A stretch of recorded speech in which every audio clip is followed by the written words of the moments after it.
Eksiğimizi devamlaştırımız hürmetlik vatandaşım. Mavzu. Bu şenliğe Amerika tarafı teki tekstini aşkaraladı. Cenubi Deniz Kompartiyanın hayat mamatığı münasebetlik dedi. Mavzulu haber 7. ayının 21. günü Tuvi Torbiyeti ilan kılındı. Haber bundak başlandı. Kompartiya Harbi Komitetinin azası bu şenli 7. ayının 18.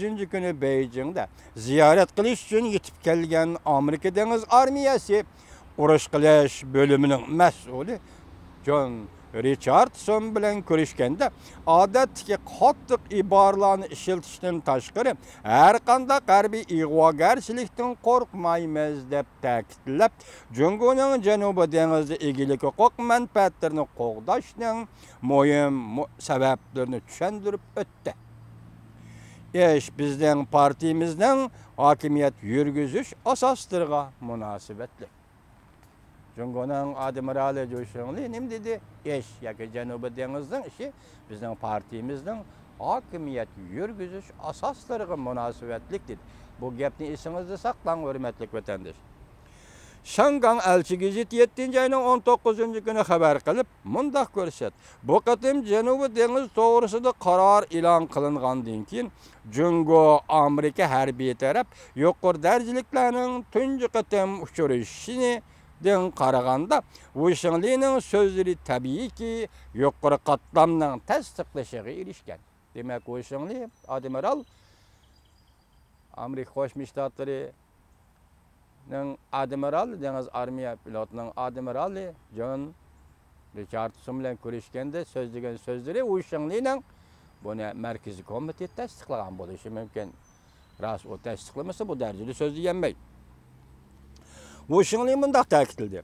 Janubiy dengizning egilik huquq manfaatlari Jungoning jonajon manfaatidir. Bu ish partiyamizning huquq yurgizish asoslariga, davlatning bexatarligiga, muqimligiga, Junxo millatlarining negizlik manfaatiga munosabatlik bo'lib, territoriya masalasida hargiz yo'l qo'ymaymiz. Washington 5 hargiz bilan mamadalloq qildi. Bizcha Washington 5 so'z bilan mamadalloq qildi. Birinchi, egilik huquq manfaatimizdan hargiz kechmaymiz. Ikkinchi, har qanday harbiy ig'vogarchilikdan hargiz qo'rqmaymiz.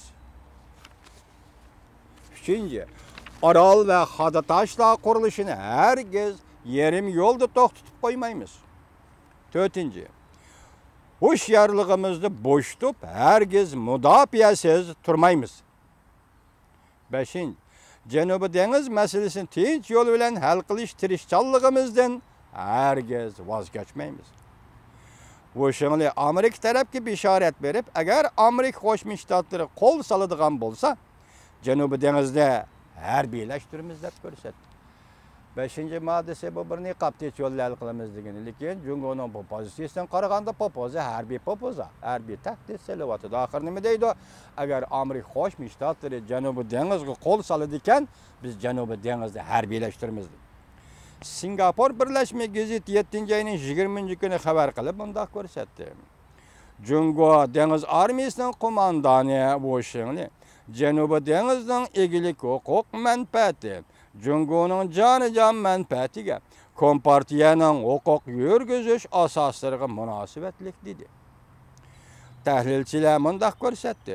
Jungo tunji qatim Janubiy dengiz masalasini Kompartiyaning huquq yurgizish asoslariga bog'lab turib so'zladi. Bu siyosatlar jisi ko'targanligi bu talash tortish masalasida Jungoning hargiz yo'l qo'ymaydiganligidan derak berdi. Demak, partiyaga munosabatlik yuqori siyosiy darajaga ko'targanda Janubiy dengiz talash tortish masalasida Jungoning hargiz yo'l qo'ymaydiganligidan derak berdi.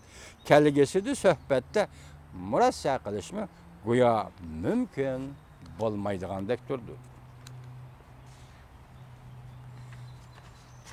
Demak, Jungo Janubiy dengiz masalasida 5 hargiz masalasini o'tirib qo'ydi. Yuqorida sizlar ko'rsatgandek, demak, Jungo Janubiy dengiz masalasi territoriya masalasi davlatning jonajon manfaatidir. Bundan boshqa bu masala Jungo kompartiyasining Jungoda hokimiyat yurgizishdan iborat asoslariga munosabatli masaladir. Demek mesele şu derece koyganda Xitay hazır özünün Janubi Jungu denizi toğrusiki meydanını işgarlap var. Endiselle tüvendiki leksiyimizge dikkat kılыңlar hürmetli vatandaşlar.